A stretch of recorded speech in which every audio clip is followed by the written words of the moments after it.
रहीम अस्सलाम वालेकुम जनाब, मां आहियां इंसाफ़ अली मेमन। तव्हांजे पंहिंजे चैनल सुनो ऐं सम्झो ऐं सम्झायो सां गॾु इहो तव्हांजो सिंधी चैनल आहे। ऐं जनाब अॼु को टॉपिक मुंहिंजो जेको आहे उहो इहो आहे त तव्हां जेकॾहिं एंड्रॉयड मोबाइल में कंहिं बि टेक्स्ट खे जेको हूअं आम तरह सां कॉपी नथो थिए उनखे जेकॾहिं कॉपी करणु चाहियो था त कीअं करे सघो था। ऐं थोरो सो एग्ज़ाम्पल तव्हांखे ॾियां त सपोज़ कयो यूट्यूब खे खोलियूं था ऐं जेको इहो वीडियो जो टाइटल आहे इन खे कॉपी करणु चाहियां थो त हीअ जीअं क्लिक कंदुसि त हीअ ॾिसो को बि कॉपी जो ऑप्शन नथो अचे ऐं इन खे तव्हां कॉपी नथा करे सघो। हाणे अॼु आउं जेका शइ तव्हांखे सेखारींदुसि उन में इहो ॿुधाईंदुसि त कीअं तव्हां हिकिड़ी एप्लीकेशन जे ज़रिए इन खे कॉपी करे सघो था। हाणे जनाब वीडियो शुरू करण खां पहिरीं मुंहिंजी रिक्वेस्ट हमेशह वांगुरु इहा ई आहे त मुंहिंजो चैनल छा तव्हां सभिनी जो सिंधी चैनल आहे सम्झो सम्झायो इन खे सब्सक्राइब कयो। सब्सक्राइब करण जे लाइ रेड कलर जे बटन खे क्लिक कयो, बेल जो आइकॉन ईंदो उन खे बि क्लिक कयो। ईअं करण सां मुंहिंजी हर नई अचण वारी वीडियो जी नोटिफिकेशन तव्हां ताईं पहुचंदी।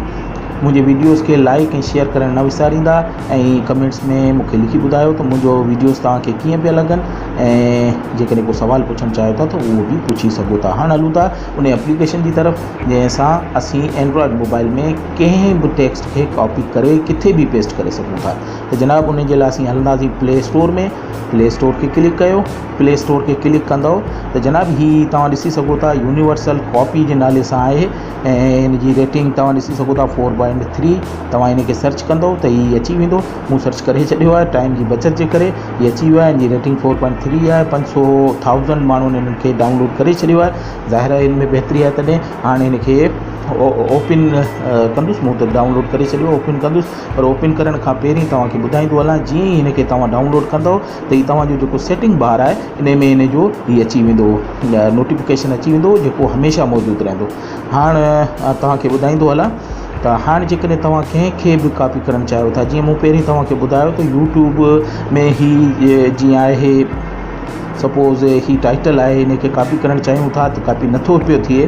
जीअं ई तव्हां क्लिक कंदव ॾिसो को बि ऑप्शन कॉपी जो कोन थो अचे, वीडियो खुली थो वञे। हाणे जेकॾहिं कॉपी करिणो आहे त तव्हां इहो ई जेको सेटिंग बार आहे मथे या तव्हांजो आहे उन में यूनिवर्सल कॉपी खे क्लिक कयो। जीअं ई क्लिक कंदव त हीअ मथे अची वियो। हाणे जेकॾहिं तव्हां हिन खे थोरी देरि प्रेस कंदव, प्रेस करण सां ही ॾिसी सघो था त हीअ कॉपी थी वियो आहे। इन कॉपी जे बटन खे क्लिक कयो, हीअ कॉपी थी वियो आहे। हाणे तव्हां हिन खे इन टेक्स्ट खे चाहियो जिते बि क्लिक करे लिखी सघो था।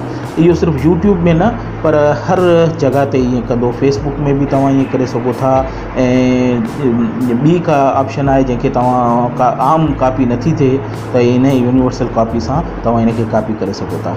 हिकु भेरो ॿीहर आउं तव्हांखे ॿुधायां त हीअ जीअं टाइटल आहे इन खे आउं कॉपी करणु चाहियां थो। ईअं आम कॉपी कोन थींदो, वीडियो खुली वेंदो। भले तव्हां थोरी देरि इन खे प्ले कंदो तॾहिं बि कोन थींदो।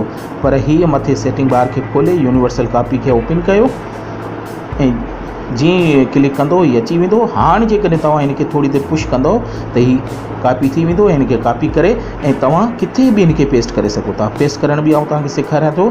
जनाब ही मुंहिंजा नोट्स पिया आहिनि। इन में जेकॾहिं तव्हां किथे बि इन खे पेस्ट करणु चाहियो था, सपोज़ मां इन खे हिते पेस्ट करणु चाहियां थो त थोरी देरि जीअं ई मां क्लिक कंदुसि हीअ पेस्ट जो ऑप्शन अची वियो। इन खे क्लिक कंदव ॾिसंदव त हीअ पेस्ट थी वियो आहे। ईअं तव्हां जंहिं बि टेक्स्ट खे किथां बि कॉपी करे कंहिं बि सॉफ्टवेयर मां, फेसबुक मां, ट्विटर मां, इंस्टाग्राम मां या ॿिए कंहिं मां बि कॉपी करे पाण वटि पेस्ट करणु चाहियो था या कंहिं टॉपिक खे किथां पेस्ट करे ॿी जॻह ते पेस्ट करणु चाहियो था, कॉपी करे ॿी जॻह ते पेस्ट करणु चाहियो था त आराम सां करे सघो था। जनाब इहो हुआ जेको मुंहिंजो टॉपिक। मूं चाहियो पिए त हीअ एप्लीकेशन तव्हां ताईं बि पहुचे। मूंखे सुठी लॻी, इन करे मूं तव्हां सां शेयर करणु ज़रूरी सम्झी त हीअ यूनिवर्सल कॉपी जे नाले सां जेका एप्लीकेशन आहे तव्हांजे लाइ तमामु मुफ़ीद आहे। हर टेक्स्ट खे कॉपी करे किथे बि पेस्ट करे सघो था। इन सां गॾु आउं तव्हां खां इजाज़त वठंदुसि, पर इजाज़त खां पहिरीं मुंहिंजी उहा ई रिक्वेस्ट आहे त तव्हां मुंहिंजे चैनल सम्झो ऐं सम्झायो खे सब्सक्राइब कयो। सब्सक्राइब करण जे लाइ रेड कलर के बटन खे क्लिक कयो कि ईअं करण सां बेल जो आइकॉन ईंदो, उन खे बि क्लिक कयो ऐं ईअं कंदव त मुंहिंजी हर अचण वारी वीडियो जी नोटिफिकेशन तव्हां ताईं पहुचंदी रहंदी ऐं तव्हांजे लाइ तमामु घणो फ़ाइदेमंद थींदो। मुंहिंजे वीडियोज़ खे शेयर ऐं लाइक करणु न विसारींदा ऐं कमेंट्स में मूंखे लिखी ॿुधायो त मुंहिंजा वीडियोज़ तव्हांखे कीअं था लॻनि। ऐं जेकॾहिं को सुवाल आहे त उहो बि पुछी सघो था। इंशाअल्लाह मां उन जो जवाबु ॾींदुसि। इन सां गॾु आऊं तव्हांखां इजाज़त वठां थो। अल्लाह हाफ़िज़ व नासिर।